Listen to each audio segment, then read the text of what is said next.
afternoon, dear colleagues. My name is Monica Brülhardt, and I am the Chief of the Partnership Section in UNHCR.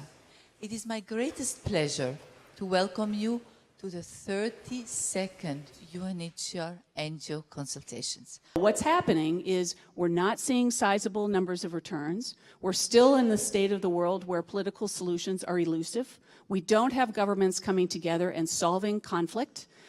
We have very fragile, complex environments in which people are still forced to move. We need to continue to focus our civil society power and advocacy and expertise to make sure that there is public engagement for the protection of refugees. Because if the public doesn't want it, states won't want it. So I think we really need to think about this partnership in an expanded way and push UNHCR to be better, to listen to us, to work with us on more things, and at the same time, pick up even more work ourselves because it's a bigger world than only UNHCR.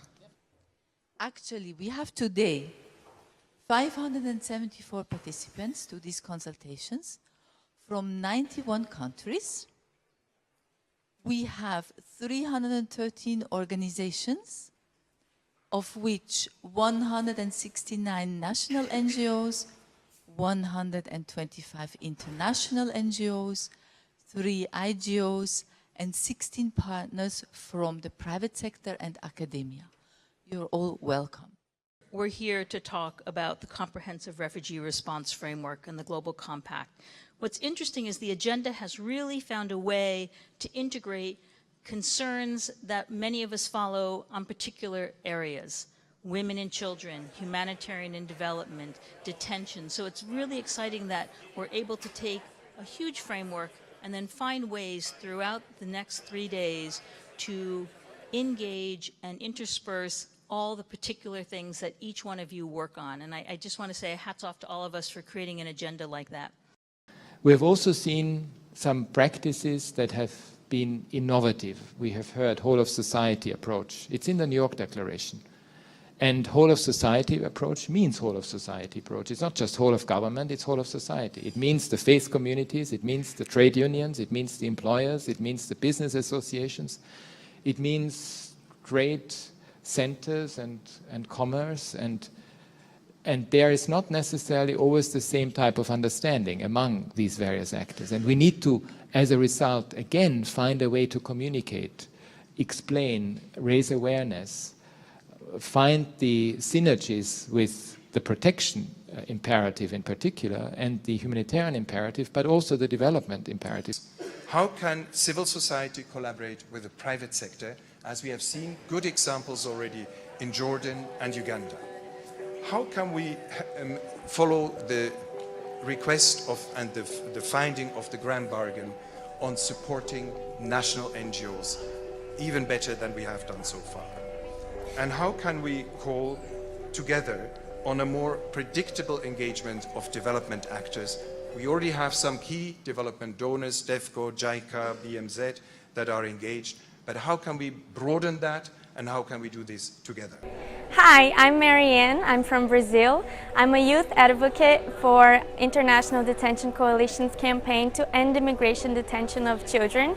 I was a migrant in the United States myself, and I just wanted to emphasize that children don't belong in detention, and that's the message I have for you today.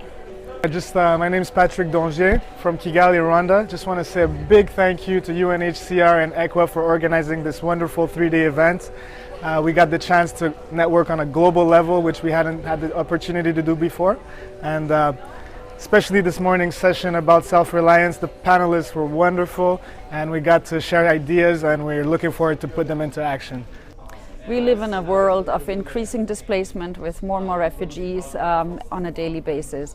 We do not have sufficient spaces through traditional pathways provided by states to resettlement to actually get people to safety. This is why our challenge is to find complementary, new, innovative pathways for refugees to get to safety. Yesterday was so great. I got a chance to be on a panel. I was a panelist on discussing the legal frameworks affecting refugees on the protection continuum, and we got a lot of recommendations. Uganda got a green light. It was so tremendous. It was so exciting, and we learned a lot. Thank you so much. We really, really do appreciate. It's really important that NGOs know how they can actually input meaningfully into the CRRF.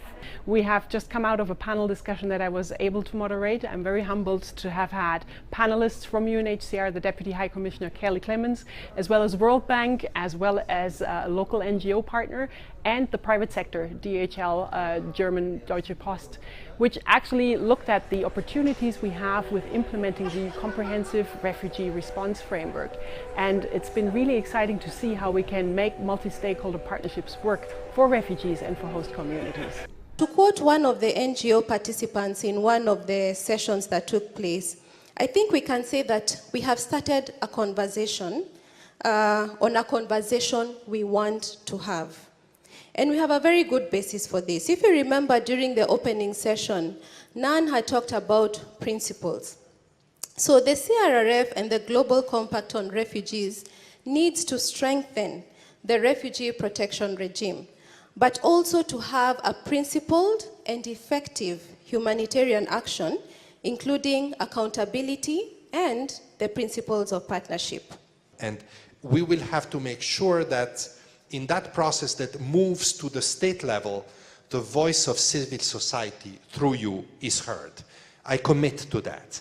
We will need to find the best way, and we may want to discuss that too at the High Commissioner's dialogue, but it is very important that that voice, and I say this not to be nice to you, but because that is very important to reach our goals. Your voice, when in a state-led process or state-based process, can carry much more influence than ours, because you represent the societies of those